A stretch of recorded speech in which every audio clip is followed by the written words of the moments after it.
Ram Temple set to open its doors by 22nd and 23rd January to the world.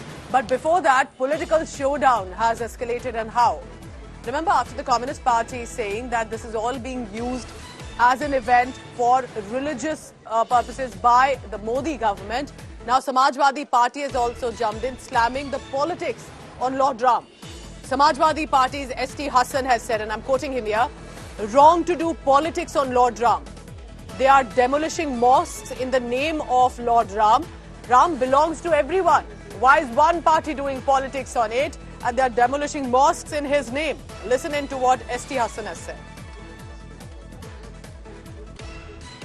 हकीकत है कि रामचंद्र जी का व्यक्तित्व इतना बड़ा है और उनके नाम से लोग राजनीतिक फायदा उठाएं, ये गलत बात है। उनके डेकोरम के खिलाफ है ये बात कि आप उनका नाम लेके अपने वोटों को ध्रुवीकरण करें, लोगों के ऊपर जुल्म करें, मस्जिदें तोड़ दें, ये सब कुछ करें, तो राजनीतिकरण तो कर ही रहे हैं। रामचंद्र जी सिर्फ इन्हीं के हैं, वो तो सबके हैं, पूरे हिंदुस्तान के हैं। मुसलमान भी उनकी इज्जत करते हैं, एहतराम करते हैं। तो वो अगर जाए और अपनी आस्था से जाए तो इसमें हर्ज भी नहीं है। So you heard what the Samajwadi Party has said, and this is followed by, remember, other parties as well. Here's what happened. On one side, there are mega preparations ahead of the final phase of construction of the Ram Temple. On another, there are invitations that have been sent out to all political parties. You see one with CPM's Yechuri. Now, here's what happened. Sitaram Yechuri has claimed that religion is personal choice. It should not be converted into an instrument for political gains. Yechuri, who is the Neta from the Communist Party Marxist, has further added that CPM's policy is always to respect religious beliefs and safeguard the right of every individual to pursue their belief. Meanwhile, the Congress Party tends to, as it appears, agree with the CPM and called this a BJP event. The grand old party took a jibe at Prime Minister Modi and Chief Minister Yogi Adityanath for why are they sending out invitations, and also slammed BJP for doing Mandir politics ahead of 2024 elections, asking what are the real issues? Is Ram Temple the real issue being discussed? I'm worried about it.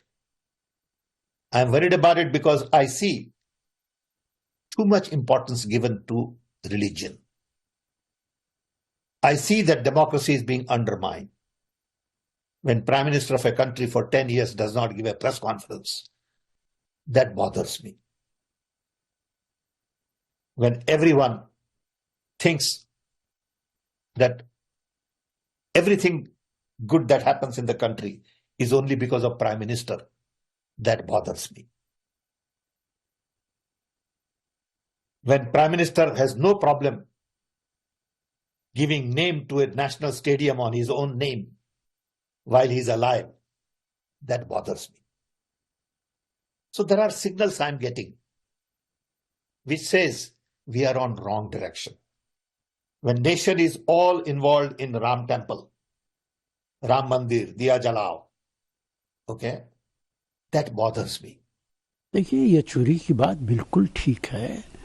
Ram मंदिर की अलहदा एक committee है, लेकिन लग ऐसा रहा है जैसे ये सारा कार्यक्रम भारतीय जनता पार्टी कर रही है। प्रधानमंत्री वहां जाएंगे, योगी आदित्यनाथ जाएंगे, वही लोग इनविटेशन भिजवा रहे हैं, किसको भिजवाया जाए, किसको न भिजवाया जाए। तो राम मंदिर के नाम पर भारतीय जनता पार्टी न सिर्फ ये कि राजनीति कर रही है, उसका राजनीतिक फायदा 2024 के चुनाव में उठाना चाहती है, और ये बात असंवैधानिक है। निमंत्रण हमने नहीं दिया, प्रभु श्री राम ने उनको एक अवसर दिया कि वो आए, आकर आशीर्वाद प्राप्त करें। प्रभु श्री राम के द्वार उनके लिए हमेशा खुले हैं। कुछ परिस्थितियां होंगी उनकी, हो सकता है कोई उनकी राजनीतिक परिस्थिति हो सकता है कोई और कारण हो, हम इन विषयों में नहीं जाना चाहते। हमारा निमंत्रण तो सभी हिंदुओं के लिए है कि आइए 22 जनवरी को रामलला के दर्शन करिए और पहली आरती में सहभागिता लीजिए। देखिए, जो चाहते ही नहीं थे कि भगवान राम का मंदिर बने, जो चाहते ही नहीं कि इस देश के लोग अपने अपने धर्मों का आस्था पूर्वक पालन करें, वो कल भी नहीं चाहते थे, आज भी नहीं चाहेंगे। उनका फ्रस्ट्रेशन ये देश समझ रहा है, हम भी समझ रहे हैं। उनकी तो शुरू से राम के प्रति जो मैसेज है वो शुरू से एक ही रहा कि वो राम में विश्वास ही नहीं करते, वो तो धर्म में विश्वास ही नहीं करते, लेफ्ट वाले तो कभी करते नहीं। और वह तो उन लोगों के साथ थे जो कहते थे कि राम काल्पनिक है, उन लोगों का समर्थन करते थे। तो ये तो कोई नई बात नहीं। हाँ, पूरा देश आज राम मंदिर को जो नया भव्य मंदिर का उद्घाटन होना उसका इंतजार कर रहा है 22 तारीख के लिए। उनके आने ना आने से फर्क पड़ने वाला नहीं। So politics aside, what is happening in Ayodhya presently? Look at these visuals that India Today has accessed. Preparations are on a full swing for the Pran Pratishtha of the Ram Temple in Ayodhya, which is slated for January 22nd officially, and by 23rd it will be open to devotees across the world. With these exclusive images on your screen, remember this is also years of hard work that with regard to the construction of the temple that's finally taking a shape. Lord Ram's murals will mesmerize devotees in the premises. Temple will have a new design. 235 feet wide, 360 feet long, 161 feet high, and will be built in 10 acres of the main premises areas. There is a prayer hall complex, and the whole massive premises, we are told, has been developed in about 57 acres of the land. So as Ayodhya is gearing up for the consecration ceremony and Prime Minister visit, security is going to be a major concern for Ayodhya as well. I have been joined by the SSP of Ayodhya, Mr. Rajkaran. A warm welcome to you on India Today. Rajkaran, please elaborate and tell me the security arrangements with the visit of Prime Minister of India, Narendra Modi, and also the consecration ceremony which is going to happen on, obviously, 22nd of January. For the upcoming event regarding the visit of VVIP to District Ayodhya, we've divided the whole area where the VVIP would be visiting and all the venues into various zones and sectors. If I tell you the number, we've divided the area into 3 super zones, 14 zones, 20 sectors and 57 subsectors. All these subsectors, sector zones and subzones would be supervised by senior gazetted officers who will be looking after all the force that we provide in this. For this, we've got additional forces from various districts and police headquarters of UP. We've got additional manpower. We've got around 14 companies of PSC, Central Paramilitary Force. We've got companies of SDRF, Jal Police, Baad Rahat to ensure riverine security in the area. Our purpose for this particular visit is to ensure VVIP security as well as to ensure smooth flow of traffic, as well as the devotees that are coming on a daily basis to Ayodhya ji. They should have a smooth darshan when they come to Ayodhya ji. Sitamarhi से श्री रामचंद्र जी का तो हम लोग ससुराल पक्ष के लोग हैं, और यहाँ तो और भव्यता है। निधि संग्रह में भी भव्यता हुई थी, और यह कार्यक्रम में भी पूरे भारत में यह मिथिला क्षेत्र भव्यता दिखाएगी अपनी। सीतामढ़ी का नाता तो एकदम से अपना परिवार है वहाँ का भी, और एक तरह संबंध है। तो संबंध होने के नाते जैसे माता सीता यहाँ की हैं, वहाँ अयोध्या से उनका अपना ससुराल है, तो यहाँ से माता सीता का संदेश वहाँ तक पहुँच चुका है। और यहाँ उसी उत्साह से जिस प्रकार अयोध्या में प्राण प्रतिष्ठा हो रही है, उसी तरह भव्य प्राण प्रतिष्ठा का सभी जगह कार्यक्रम पूरा यहाँ सीतामढ़ी को दुल्हन की तरह सजाने का कार्य होने वाला है। So now listening to the man who has been involved in the most intimate part of sculpting the idol. India Today spoke with Goldsmith, the father of Pallav Soni, who made the eyes of the Ram Lalla statue. तो वहाँ अक्सर उसका आना जाना रहता है अयोध्या, और उसका काम है पेंटिंग का, मीनाकारी का। तो वो जब वहाँ जाता है तो उसके गले में एक लॉकेट था जो एज इट इज़ आँख जैसा था। तो वहाँ देखा पुजारी जी ने, तो उनको पसंद आया, वो देख के बहुत प्रसन्न हुए। तो उन्होंने उसको पूछा कि भाई क्या ऐसा बना सकते हैं प्रभु श्री राम जी के लिए? तो उसने कहा हाँ बना सकते हैं। तो उन्होंने उसको ऑर्डर दिया कि आप बनाइए। तो सोने का काम हम लोगों ने किया, मैंने और मेरे बच्चे पहले ने, और फिर मीनाकारी जो वीरेंद्र ने की। वो तो ईश्वर, मतलब समझ ले कि ईश्वर की असीम कृपा है कि ये इतना बड़ा मौका हमें मिला। And as we show you every bit of the statue that is being built, and the temple, of course, the construction of it, but look at this now. The Charan Padukas of Lord Sri Ram are set to be placed at the Ram Janmabhoomi temple in Ayodhya. These Charan Padukas are made of 1 kilogram of gold, 7 kilogram of silver. Sri Chala Srinivas Shastri of Hyderabad has crafted these Padukas. No north-south divide here, clearly.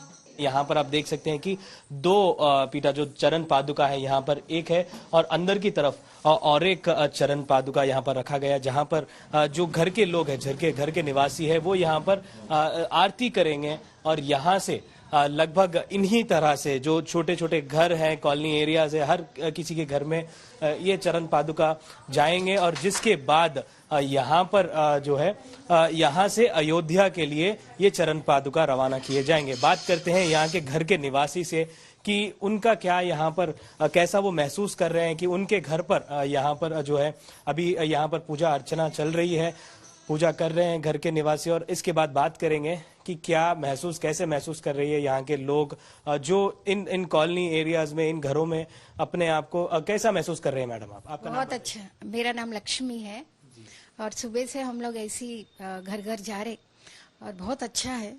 ये तो भाग्यशाली हूँ मैं तो। నాకు చాలా సంతోషంగా నా జన్మ సఫలమైంది నాకు ఇంతకన్నా భాగ్యం ఇంకేమీ లేదు।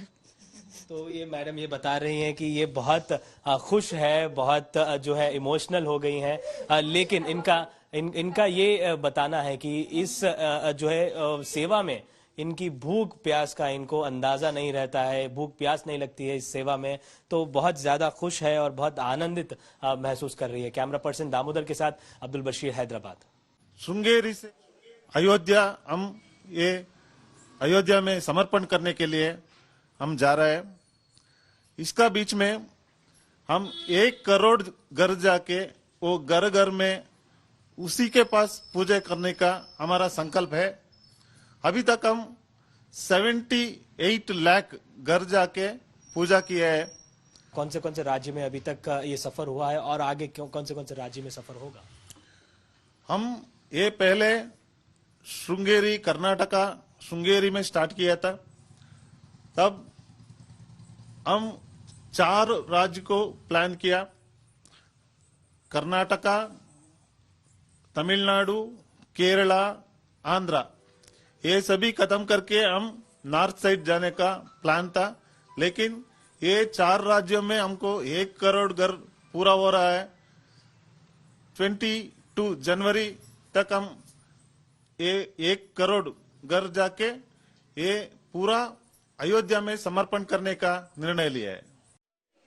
So Charan Padukas from Hyderabad being brought in for Ayodhya for the Lord Ram Temple and the statue. Let me now take you through some of the details, trivia that you must know. At this point, built in the Nagara style of architecture, look closely on your screens. There is of course a specific design that has been chosen here for the Ram Temple. What does it mean? That this is going to be, for now, the largest temple that has been built in India, and the grandness of it with 57 acres in total, 10 acres primarily of that temple premises. And despite the COVID pandemic, a timeline that was observed took 3 years to build, but it appears all of that has been done in time. In the construction, there is no steel, no iron that has been used any bit in the temple. So what has been used? Primarily stones have been used for the temple construction and in the premises, but the sanctum sanctorum area and the main temple premises, only stones have been used. And it's not just stones, remember, 6 crore year old, as it is believed, Shaligram stones, remember, were also brought in with a lot of prayers and flower tributes also that were offered to the Shaligram stones, considered very auspicious. 5 domed mandaps and 360 pillars have been used to construct this grand temple. 57 acres in total. 161 feet tall is going to be the height specifically of the temple, main temple premises. There is a time capsule that has been placed inside the temple premises. Perhaps many years, decades, centuries later, if that time capsule is then opened, that is going to have the remnants of today. So this is something that has been made as much about today, about history, and futuristic as well in its outlook.